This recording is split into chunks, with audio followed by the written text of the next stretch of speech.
Support comes from Hampton Roads Community Foundation, partnering with donors from all walks of life to improve southeastern Virginia through grants, scholarships, and leadership initiatives. Learn more at hamptonroadscf.org.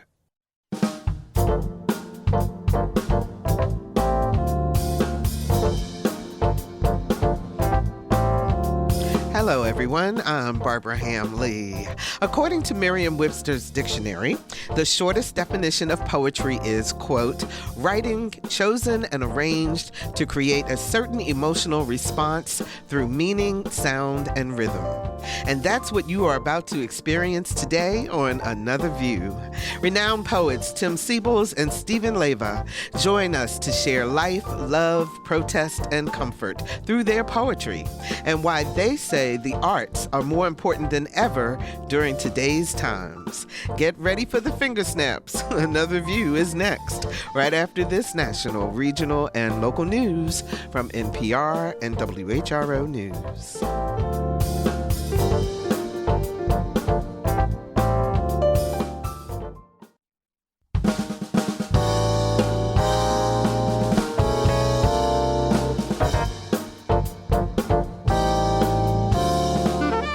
Discussing today's topics from an African-American perspective, this is Another View. Good afternoon, everyone, and welcome to Another View. I'm Barbara Ham-Lee. So my husband Maxie and I did a thing a few weeks ago. We went to a poetry reading at Prince Books featuring Tim Seibles and Stephen Leyva. And it was so powerful that I immediately asked if they would join me on Another View to share some of what they shared with the audience that evening. And guess what? They said yes. Tim Seibles is no stranger to Another View. He's featured his poetry on our show before and also served as a pundit on the Another View Roundtable. His latest book is Voodoo Libretto, described as poems that are sometimes humorous, sometimes deadly serious, sometimes erotic, sometimes mystical, and occasionally all of these things at once. Hey, Tim. Hey, Barbara. How are you? I'm all right. Good. It is so good to see you. How's retired life treating you? It's always excellent to have your own life in your own hands. There you go. Stephen Leyva was born in New Orleans, raised in Houston, and now lives in my hometown of Baltimore. He is a Cave Canem Fellow, holds a Master's of Fine Arts from the University of Baltimore, where he serves as an associate professor in the Klein Family School of Communications Design. His latest book is The Opposite of Cruelty. One critic says, reading The Opposite of Cruelty is like listening to a mix of Charles Mingus, Nina Simone, and Outkast while setting fire to the world's most famous maps. What a great description. Yeah, thank you so much. It's such a pleasure to be in Norfolk and be here on the show. It's something that I feel like it's becoming a second home to be here in Norfolk. No, that's awesome. That really resonates with me. And thank you for coming back down, because we could have done him on the phone as we offered, but he said no, I want to be here in person. So definitely. that is very. So we promoted this show today as poetry for protest and poetry for comfort, because we're living in some crazy times right now. I mean, I think that's a legitimate way to describe the times that we're living in. Yes, sir. And you all, during your talk at Prince Books, you talked a lot about why the arts right now are so needed. And so I wonder, Stephen, I'll start with you, if you would reflect on that a little bit. Yeah, it's a moment in which I've been telling people it's a particularly anti-meritorious time. Like, people don't care what kind of hard work you do. They don't care what your accolades are. They just trying to exploit you, And so when that shows up, and when an artist thinks about what they need to do, it sometimes can make them feel a kind of paralysis. So one of the things that I just have been thinking about in this time is like, if you want to do something, do it. You want to write that book? Do it. If you want to get that MFA, go and do it. Why wait? Because who knows what kind of clowns are going to be in the Oval Office, soon. So I really have been thinking about the urgency. Like, that's the first thing I would start with, is that in this time that feels so unstable, the urgency of chasing down what you want to do, or that what brings you joy or what brings you beauty, has risen to the surface in a way that really matters. Like, I mean, beyond whatever you choose to write about, the very act, the very forward-thinking, future-thinking act of writing, if you want to do that, grab it by the horns, ride that bull all the way to whatever dream is going to be dreamt. But Tim, if somebody says, but you know what, things are so hard right now. I don't have time for that. I've got to work. I've got to take care of my family. I've got to do this, do that. Is there something about being an artist, regardless of the medium, that just bubbles up in you that just has to come out? Well, I think most of us who, whatever art we're involved in, those of us who've done it for a long time, you do it partly because, of course, you love it, but partly because you're compelled to do it. I mean, I've written now for about 50 years, and I can't imagine my life without it. Now, that's different than just starting. If you were just starting, maybe you wouldn't know what it would mean to you in the long run. But I think people like Stephen and myself, we've been doing it a long time, thinking about poems, and they just become part of the way you imagine yourself in the world. But if someone is saying they don't have time to write or whatever, but they really feel a compulsion to write, then they should be obliged to make time. You don't have to write all day every day. You just have to find an hour here, an hour there, 10 minutes here, 10 minutes there. Truthfully, if you just want to keep the pencil moving, or your keyboard rocking. But yeah, it just depends on how badly you want to do it. If you don't have time to read a poem or sit down and read a poem, that's an entirely different discussion. But if you're trying to figure out how to use poetry as a vehicle for your own self-expression and a way to engage the larger culture, well, that's, it takes work and time and patience. And, it takes a while to develop, a skill with language like anything else. You and I have had conversations before, and Stephen, I'd like you to weigh in on this too, about poetry and approaching poetry and being afraid of poetry, right? But I'm wondering, in the age of rap, spoken word, hip hop, is it more acceptable as a art form, or is it? I mean, I guess has that opened up people's ability to check out poetry? I certainly think so, especially the spoken word world where people, will hear. I mean, spoken word was everywhere. I mean, it still is, I guess. But people would go in bars and they'd hear poems. They'd be anywhere, and in here. And also, I think spoken word was one of the things that distinguished it from some of the quote unquote academic verses, that it was really approachable by anyone. I mean, even if you weren't especially literate, you could certainly hear what the poets were saying, because it was really about the actual utterance of the poem and, being right there in the room, really, for more than anything else, which is different.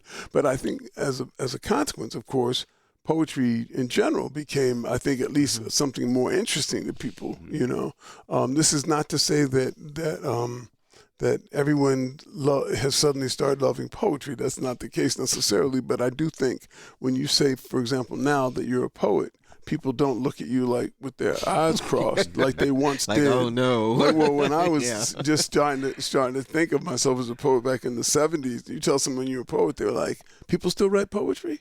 They wouldn't even know. People would be so alienated from the idea of poetry. The last person they would have heard of would have been Robert Frost or something. Wow. Maybe Langston Hughes, maybe. But they were like, "Oh, I thought poetry ended or something." So that's really different now. Is that what your students are telling you, Stephen? I think so. I think they are living in a time where the avenues by which they would access poetry are so democratized. They can get it like anywhere, and almost they can get it 24/7, right? So like poetry lives in their pocket, literally in their phone. They can pull up a YouTube and see some of the most dynamic people writing today in American arts and letters across the spectrum, young, old, all of those things.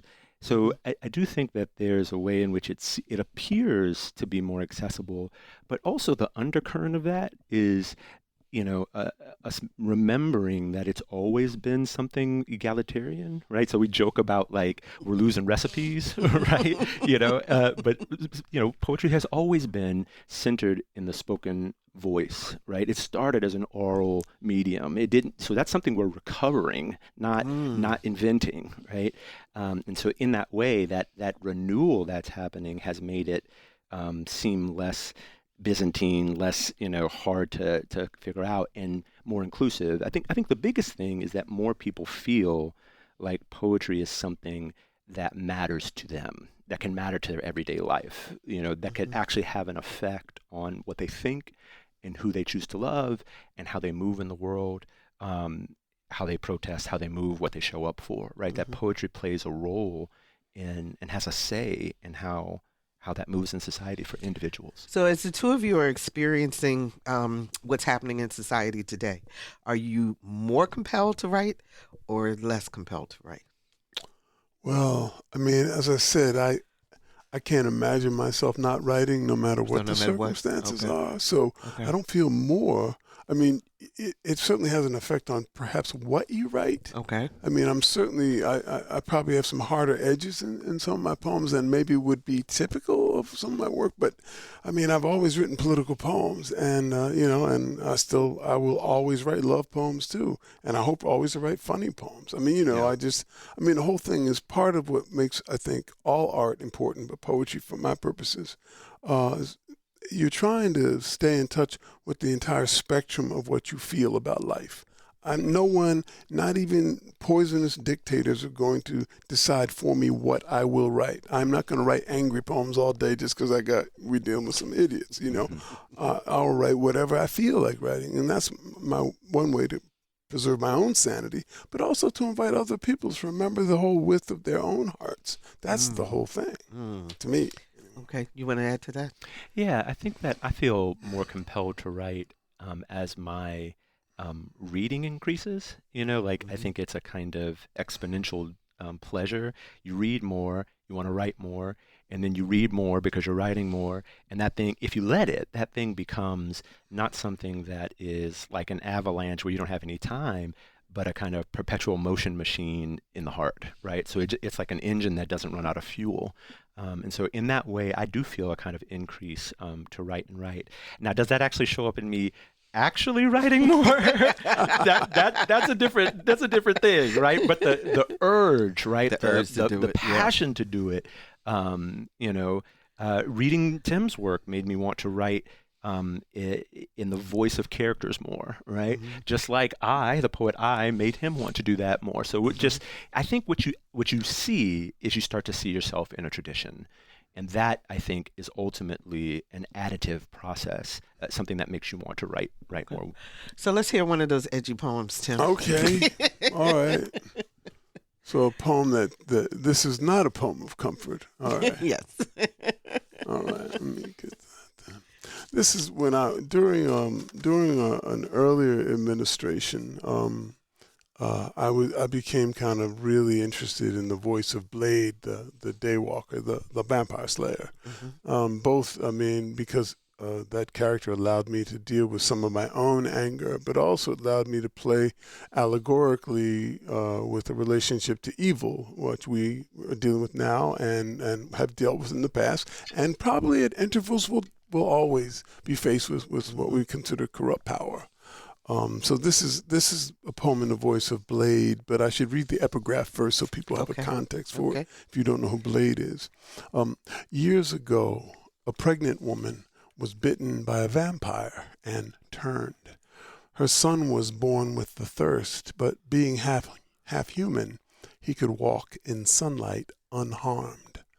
Though vampires still dominate the world, he fights them, in part to avenge his long isolation, being neither human nor vampire. Because of his deadly expertise and weapon of choice, they call him Blade, the Daywalker.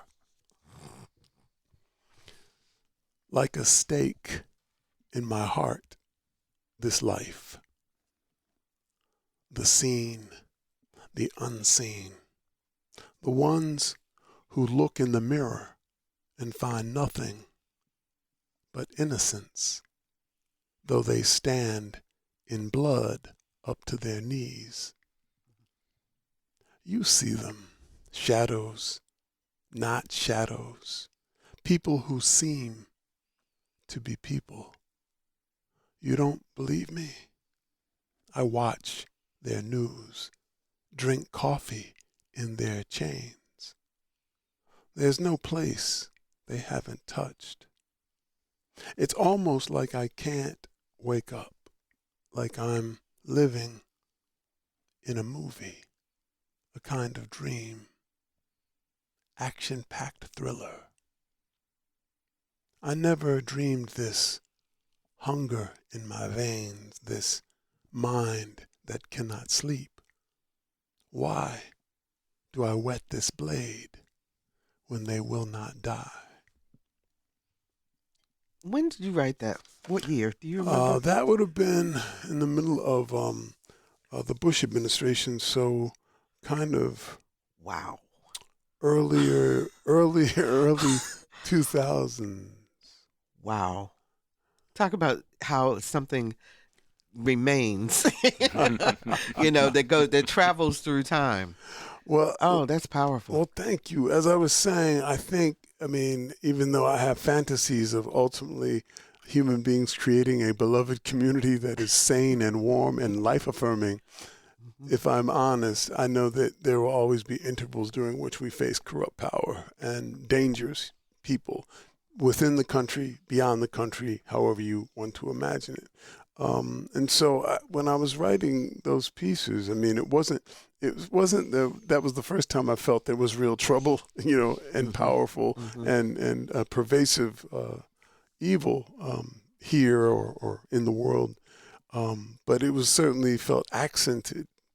I don't want to get very specific. I don't want to be too controversial, but I'm just saying there were elements in governance at that time that I felt were extremely dangerous, and I wanted to figure out a way to speak to a response to that kind of danger. Now, this is metaphorical, but I'm hoping that it's clear what the intentions are in the voice. I think so. All right, Stephen, your turn. Well, before I read this poem, I said somebody's going to put that on a syllabus with Kugler's Sinners. They're going to read that Blade poem. They're going to watch Sinners. Sinners, yeah.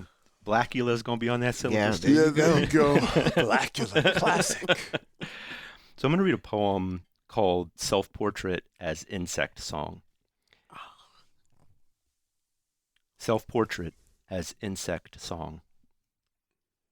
I've lived as a cricket on the follicles of graves in ruined gardens. I've sat and sang before leaping into autumn's patchwork air, and it hasn't made a bit of difference. I own a yard and small house with a basement invaded by crickets.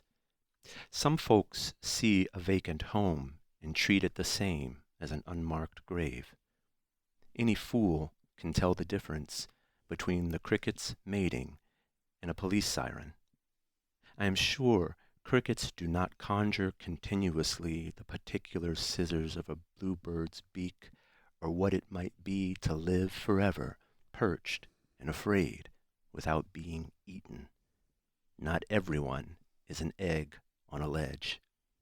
The egg of a police siren, grateful for its bramble of color, hasn't any ordinary black snake to make its nest ruinous.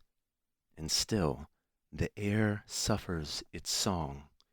Nature cannot commit to its own savagery. And this is from your latest book. From The Opposite of Cruelty. From The Opposite of Cruelty. So beautifully and powerful. 757-440-2665 or 1-800-940-2240 are the numbers to call to join our conversation. Give us a call and let us know what you think about poetry in today's world. If you know Tim and if you know Stephen and you want to say hello, give us a call. We'd love to hear from you. 757-440-2665 or 1-800-940-2240. Tim, do you have another? I'm going to do two more of our kind of protests, and then we're going to move to comfort. Do you have another one you want to share? Oh, sure. And I have to tell you all, while Tim is looking, I have Stephen's book, and I have folded probably every page in terms of story ones that really made a lot to me, like that one. But it's hard when you read that book. It's hard not to do that, to dog. It's true. I mean, I because had to just stop myself. Yes, because it just speaks to you. Yeah, so, because then if you dog ear them all, then you can't tell the difference anyway. Exactly. All right. So anyway, but it is a great book. Highly recommended. The Opposite of Cruelty. Buy it for the cover alone. The cover is absolutely. Anyway, so this is a blues villanelle. This is the Dead Play Blues villanelle. Feels like I'm awake, but I can't really tell. I think I'm alive, but I'm not really sure. Do the dead ever try to remember themselves? High def is so clear. There's almost a smell. I'm grilling a burger and cheering the scores. I think I'm awake, but I can't ever tell. When they want you to buy it, they know it'll sell. They just seed your head with a digital spore. That's why the dead shop amongst themselves. The dark holds a flush, and I see his tell. But play my bad hand like a pestering sore. No reason to fold when you're under the spell. If that isn't water, what you think's in the well? Gravediggers stay busy, but who's keeping score? When I'm dead, will I still want to talk to myself? You know what I know, but let's never tell. We'll shuffle along trailing blood on the floor and pretend to be woke while we're under the spell. Maybe I just need to pinch myself. Would love to get out, but they left out the door. I think I'm awake, but you never can tell. I'd rather go live with the radical elves. I don't even look at the news anymore, but I turn on the game 'cause I'm under the spell, and eat while the dead play amongst themselves. Okay, I got to ask you, Tim, what were you thinking about? That you can get to a place of, do the dead think about themselves? Well, again, I'm trying to operate on a couple different levels. W.S. Merwin has a poem in which he refers to the dead, and what he's talking about are people who are not awake. They are walking in the world, but they are, in fact, insofar as their attentiveness and understanding, they're in fact dead. So what I'm trying to do is I'm riffing off of that and talking about the dead play amongst themselves, the dead shop amongst themselves. I'm trying to get at the same idea that much of what people do, they do without consciousness of any real sort. And so that's what I'm intending, and everyone to one degree or other is under the governance of this spell casting that's happening. It comes through the TV, it comes through your phone, it comes through your computer. It's a constant engine of distraction to keep you from really being awake. And part of the battle of being an artist of any kind, but certainly for a poet, is to fight that impulse to sleepwalk and to really see and to pay attention to what's happening both outside of you and what's happening inside of you. Yeah, absolutely. If you're just joining us, welcome to the 2025 Another View Poetry Slam with renowned poets Tim Seibles. His latest book is Voodoo Libretto, and Stephen Leyva, author of The Opposite of Cruelty. 757-440-2665 or 1-800-940-2240. I think this is someone you guys know. Ramika joins us from Norfolk. Hi, hey. Ramika. Hey, poets. Hey, Barbara. How are you? Watch out, Ramika. Good. Well, first, Ramika, congratulations Oh, on all of you. your accomplishments. You were just named. I had the sheet. I don't know what happened to it. I But was anyway, using I it think for a bookmarker. yeah, Tim used your press release as a bookmarker. So there we go. But Oh, there's another one. There's another one. Maybe it's not. but on the there. LA you were Los Angeles Literary Award, if I remember Yeah, correctly. the LA Times Book Prize. That is fantastic. Last month. Thank you. Yeah, and Ramika is a poet from right here at ODU. And so go ahead, ask your question. Absolutely, and one of Tim Seibles' students, so I'll try not to give him too hard a time here. But really, Stephen and Tim, I was listening to the Blade poem. I heard Stephen drop the Sinners reference, and I was thinking, what other types of art are informing your poetry these days? Like, what kinds of art have you fallen in love with recently? Oh, that's a great question. Thanks for the call, Ramika. Go ahead, Stephen. Yeah, one of the things that's always informing my art is animation. So I watch a lot of anime. I watch a lot of American cartoons. There are poems in the book to Thundercats. If you grew up in the '80s, you may have seen that show. In my latest book, and so I think about ways to feed my brain visual lyricism, and that something that's in motion, but also has a lyrical quality that can, make the muscle of my imagination really flexible, so that when I come to language, I can stay awake. The way that Tim was talking about, I can use language to be the counter programming to the thing that would put us all in a daze. And so, animation, and I think it's particular because it can sometimes not obey the laws of physics. Like, people can do things in animation that they can't do in reality.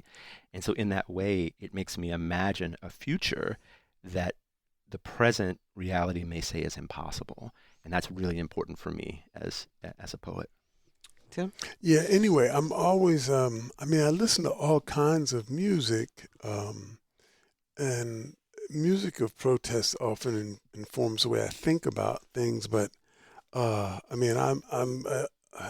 dyed in the wool lover of Jimi Hendrix, and who was a very particular kind of voice. I think in many respects still not completely understood, but he was a voice of protest. His guitar spoke even more clearly than his lyrics in some respects. But Sarah Vaughan is a huge, important figure. And I think, maybe more people are aware of her than I think, but I think sometimes I don't think people know what she was doing and how powerful a figure she was. Yeah. Those are people I've listened to, and I've kind of rediscovered her, really. I hadn't been listening to her for a while, and then I rediscovered her. And then people like Charles Mingus, who mentioned, and both of them mentioned in relation to Stephen. But Mingus, I don't know if you've seen that little passage he does. He's basically, it's kind of rap, but it's way before rap, and he's just talking about who said mama's little baby loves shortening. Have you seen that? And he talks about mama's little baby loves, diamonds, loves this, diamond mines. It's a very interesting political gesture. And those kinds of things make me, give me some energy with regard to writing poems that are politically and socially engaged. But we have such a rich poetry community here in the Norfolk area, in the Hampton Roads area. And as a matter of fact, if you want to know more about Miss Ramika, there's a story on her on tomorrow's weekly edition at 12 noon about winning the LA Book Award. So Ramika, congratulations again on that awesome opportunity and accolade. And then we just found out also about a gentleman, LaCroix Atlas Nixon, who is the first or the inaugural poet laureate in Williamsburg. And he is trying to work with young people to keep things going and keep the movement happening. All right, Stephen, it's time for you to give us another protest song song. Yeah, they are songs. Yeah, because you know what? And the thing, I hope I'm singing on key. Well, let me tell you, I know, honestly, and the thing that Tim has taught me is reading it out loud makes such a difference than I hear it in my head. You know what I mean? So I love that connection. Go ahead. Yeah, I'm going to read a poem called Seasonal Depression. That was one of the ones I folded, by the way. And one of the things, for folks listening, you won't be able to see it unless you see it in the book, but it has a bunch of slashes in it that are sort of an homage to Etheridge Knight. Seasonal depression. Give the termites your worry about affording the rent. They too are saying, eat the rich. 2 kids up the block slash a neighbor's tires while the elderly couple are away at a wedding.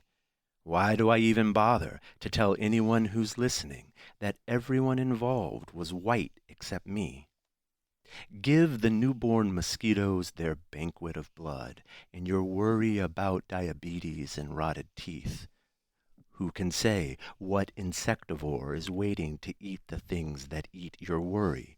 Joy, the long-tongued sloth, or joy, the pitcher plant. Given the insistence on Phoenix your tendons return to, given the moles that arrive on your neck year after year from your grandmother, given the fact that every elegy fails to reach its true audience, why do I bother to slash and slash and slash white from this page? Wow. Now I'm going to ask you the same question I asked Tim. What was going on? What was happening in your head? So this is a true story, this happened in my neighborhood. 2 kids, we look out our back window and me and the neighbor see some kids slashing at tires, this elderly couple that lived behind us.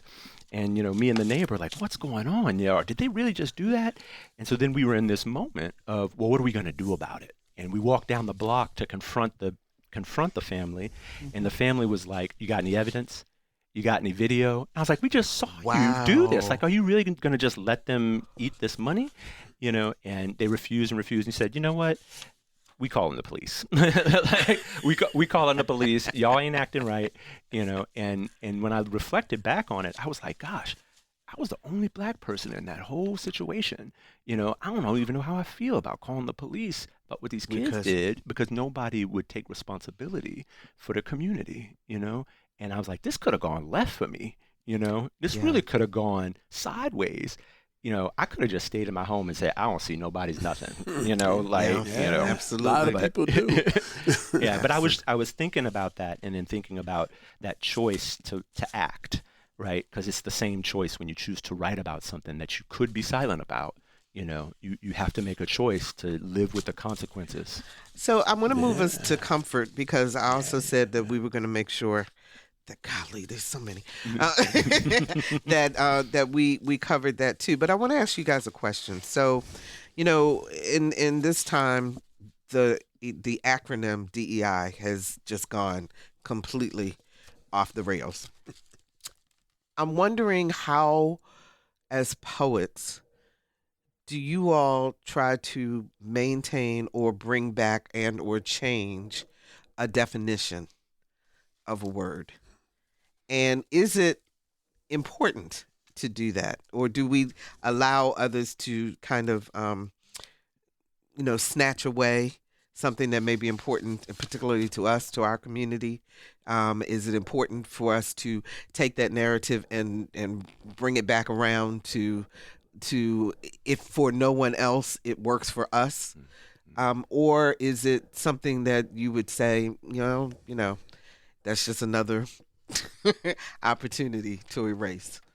Well, language is always changing. I'm not sure I fully understand the question, but there are ways. I guess what I'm saying is, if I can explain just a little bit more, because it has such a negative connotation now, that it feels for a lot of Black people that, and in my conversations with the community and so forth, that this is one more opportunity to take away from us, to erase us, to keep us from moving forward. And so I'm asking, since you all are in command of language and you utilize words in order to make points, because someone or some group may take something that is important to us in terms of language, is it our responsibility then to take it back and make it work for us. Yeah. Well, Yeah. well, go ahead. Yeah, I was, Go ahead. one thought I had is like, it hasn't been taken from black folks for other black folks. We still understand what DEI means. We still understand its value. It's been co-opted for a white audience, right? And so, like to give an analogy, right? This happened in music, right? In terms of the blues and rock and roll, but we didn't stop playing the blues because Elvis stole a bunch of songs, you know, right? And so that's the way I kind of approach it, right? That we still. Our responsibility is to each other, right, and to the individuals and to our community, not to the hegemonic, people in power, how they're going to choose to perceive it, because they have a long history of doing this, and I can't control as a poet how something is going to be perceived, but I can control how I infuse it with a certain kind of magic and music that might outlast the regime, right? So if I write a poem, if I write the next DEI poem that wins the Pulitzer, well, that Pulitzer is going to outlast any administration that's currently in power, and so I think or may come into power. That's right. So I can make it immortal in a particular way, but I think it's not my responsibility. I don't feel a responsibility to do that.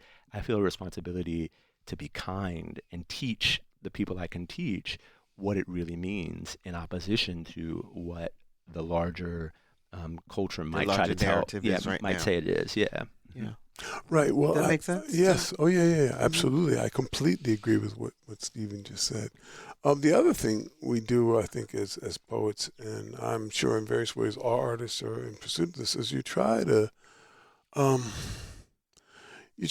create a vision that is wider than anything that the powers that be can control. You know what I mean? It's like people play games all the time with words, So what I'm hoping to do with poems is create a sensibility that says, whatever, but look at over here. This is the real stories over here, not these games with DEI and all that stuff. Mm-hmm. I mean, progressive and thinking white people, as well as black and brown and all folks of color, know what the game is. I mean, the idea is to try to rewrite us out of history. That's the game, right? It's with women as well. And this transcends color, they're playing this power game. And so what I'm hoping that poetry can do is just remind people to pay attention more than any term. A certain kind of attentiveness and engagement is what is required of us in this period, and in all periods, truthfully, but certainly in a time when fascism seems to be trying to really get its teeth into the culture. And so I don't think so much about specific terms. I mean, I'm annoyed with the prevalence of referring to the N-word. The word is the word, and I will not say N-word. I will say the word. I will not say it on air because it's your show. Thank you. I appreciate that. Only because. But things like that, I find that really difficult. Because I just think it's a way of trying to sanitize history. Like if we don't say the word, maybe it's not there or something. I really don't understand it really. And so when I write, if I'm going to use the word, I'll use the word.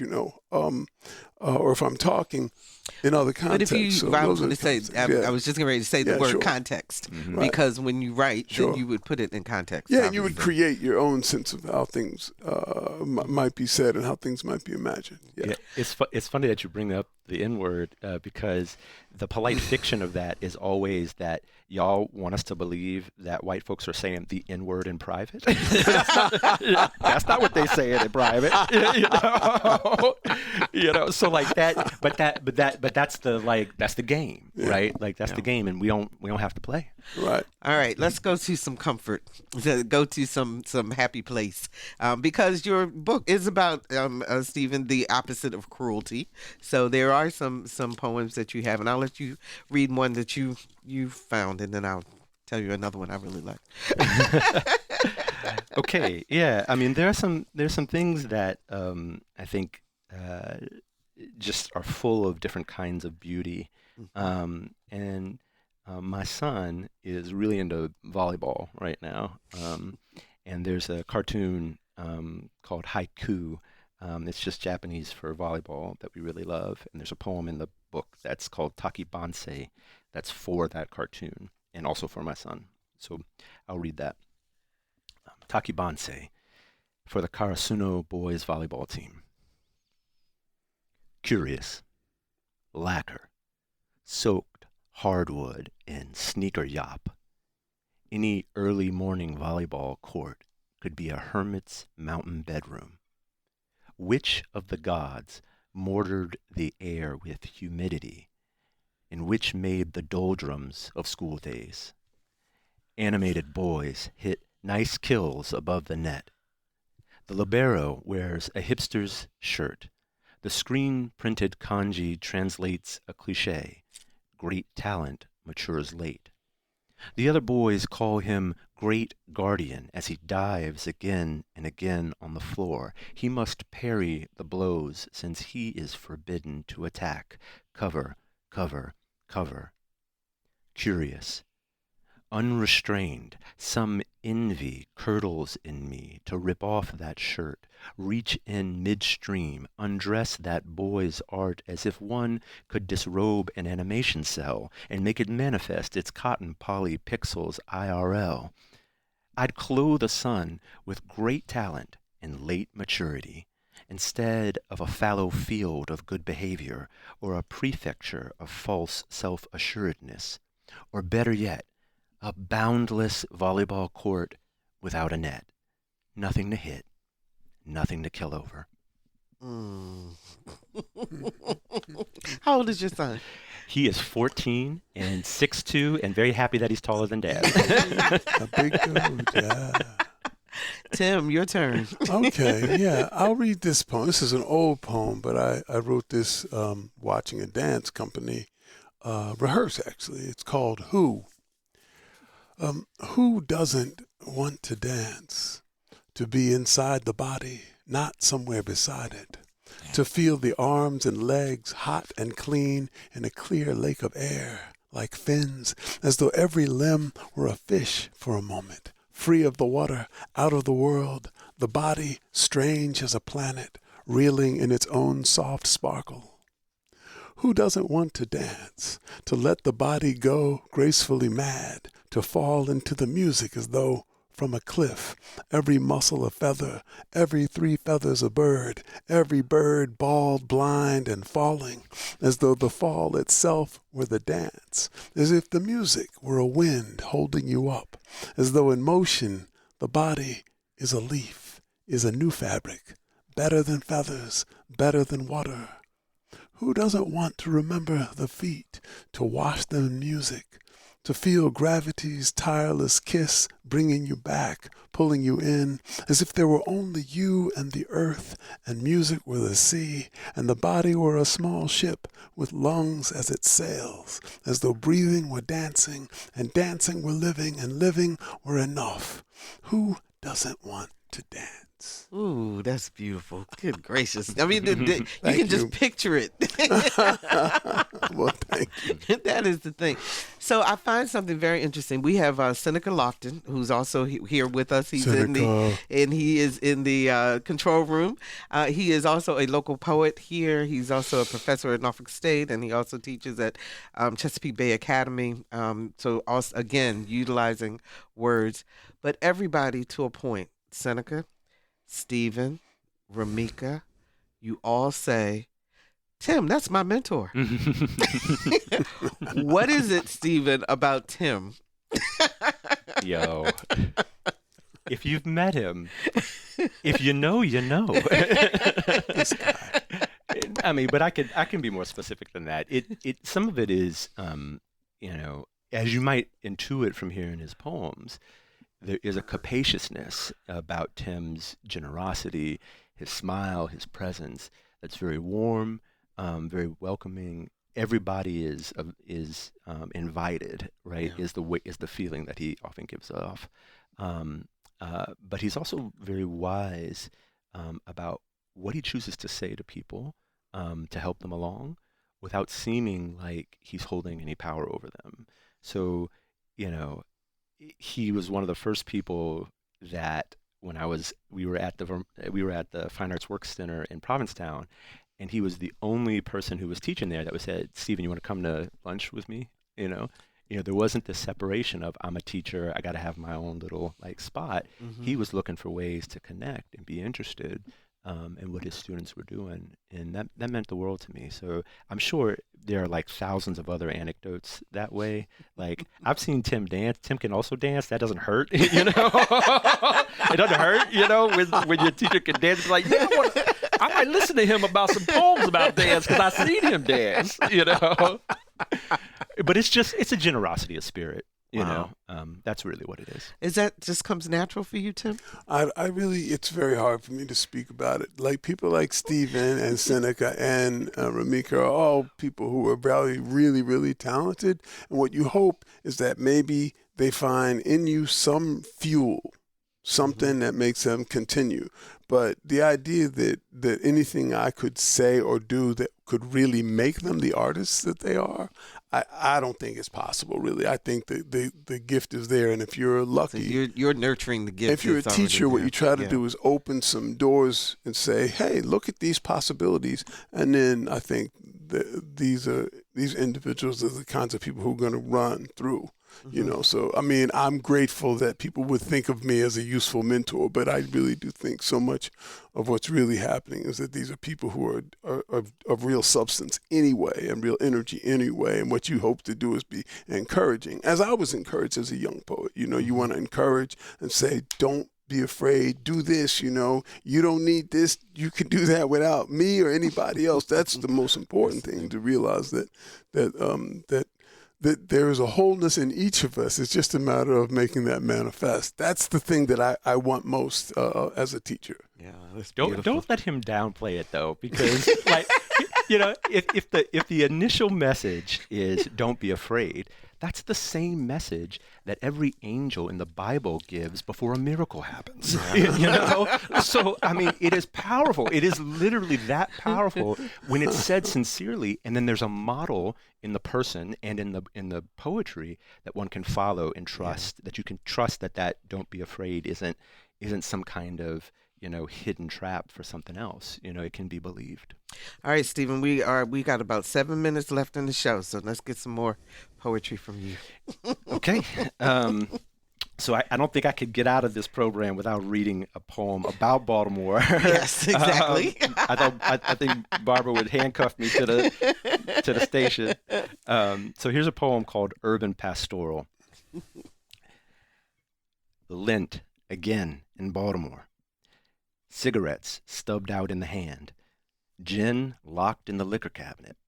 Bathroom scales reset to nil under steamed mirrors. An Episcopal reverend is there on Harford and White Avenue in his eggshell frock, gripping a simple tin of ash.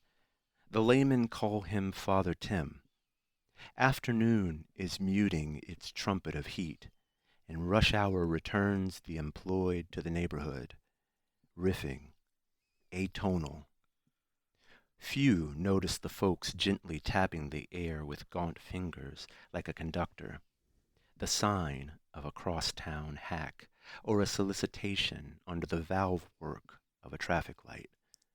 More see the slowing Chevys with open windows, foreheads pitched forward, ready to receive the mark. Father Tim obliges, flicks a thumb through the car window, and soon the bus stop is all babble and cue as commuters catch on and step off the Uptown Express. Buildings this far north of the inner harbor are squat and dull, so their shadows cup their hands in anticipation of night's black wafer still hours away. Clouds kneel into color.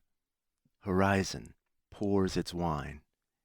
Neighbors scratch meat from the grocery shelves and scratch their foreheads.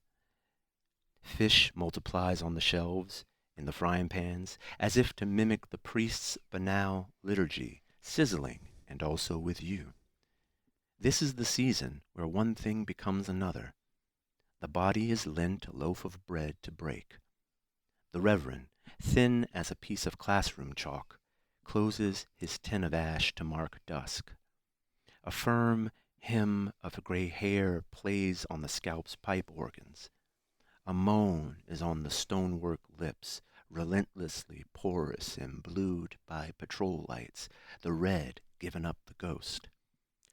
Who hasn't wasted a beautiful gloam? Who hasn't been so archaic to think a black smudge and a blessing might work? That's my hometown. We've got about 3 minutes left. I want to give you guys the last word. No pun intended. But about poetry, about what you would hope. And first of all, Stephen, tell people where they can find your book. And you too, Tim. You can find my book anywhere books are sold. I'd love it if you bought it from Blair, the publisher's website, directly. Shout out to Blair out of North Carolina. They've been very, very good to me. Okay. And you have a website for them? Yep. You can find my work at stephenleyva.wordpress.com. And Leyva is spelled Leyva. That's correct. 2 syllables. As a matter of fact, I had to call Tim to say, okay, is it Leyva or is it lava? Although I'll take all the heat. You'll take all the heat. Are you working on something now? I'm working on a new book that is about 50 all-black towns in pre-statehood Oklahoma. Oh, wow. And it's written through an Afrofuturist lens. It's imagining what would the country look like if black folks controlled the oil companies in Oklahoma, and what might that do to our economy and our politics. Oh, man. Okay, we'll be on the lookout for that. Tim, you get the last 2 minutes. Anyway, you get the last book that I've published is called Voodoo Libretto, and it's a new and selected collection. So it covers about 40 years of things I've written, all excerpts from every book I've written up to this point. I have a new book coming out probably end of this year, beginning next year, called With No Hat. And you could probably find any of those books, as Stephen suggested, most places. If possible, I would go to the press, which is Etruscan Press, or maybe a privately owned bookstore. If you can avoid Amazon, that would be my preference. But it can be found there as well. My website would be tim@timseibles.com, and then you could also find there's a CD on there of me doing some work with a bass player as well. And without a hat, that's interesting. Yeah, with no hat. We know with no hat, right? With no hat, because we know you are a hat man. I keep hats on. It's true. Well, gentlemen, I really appreciate you being here, sharing with us. I think this is a great way for us to go into the holiday weekend, just to give some thought. And there are lots of other poems on here that we didn't even get to yet, but we're out of time. And so any last words you want to say about poetry? Tell people to read? Read and resist every cruelty. There you go. There it is. I say amen to that. But yeah, read some poems, man. Pick up some books of poems, or go on YouTube. Stephen mentioned that earlier, and just plug in poetry. There are all these wonderful people reading poems online, and if you're afraid to pick up a book, you might really enjoy the performances on YouTube. When they are also. Okay. I think Stephen and I are both on YouTube. Yes, that's true. So Stephen doesn't sound like he wanted everybody to know that he's on YouTube. You can check us out, but some grainy videos. But there are many other great poets online. I mean, Stephen, Tim, thank you so very much. And audience, we hope that you've enjoyed today's Another View. And on behalf of the poets, go get their books and feed your soul. You can listen to this show or any of our Another View programs at whro.org/anotherview, on Spotify, or wherever you go for your podcast listening pleasure. Next week on Another View, cardiologist Dr. Keith Newby and Another View on Health. Our theme music is an original composition created especially for Another View by Jay Sennett. Lisa Godley is our show producer, and Dr. Barry Graham answered our phones. We want to wish our audio engineer Jordan Christie and her fiance Ashler Pernay the very best in their upcoming wedding. Wishing you much love, joy, happiness, and peace in your marriage. The AV crew loves you. Enjoy the weekend, everyone, and let's get together again next Thursday at noon for Another View.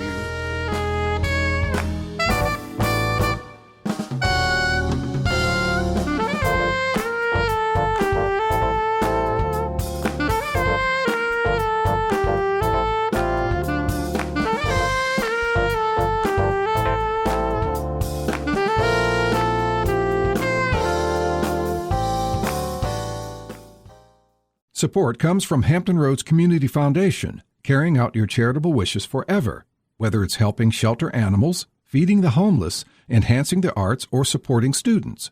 Learn more at levabequest.org.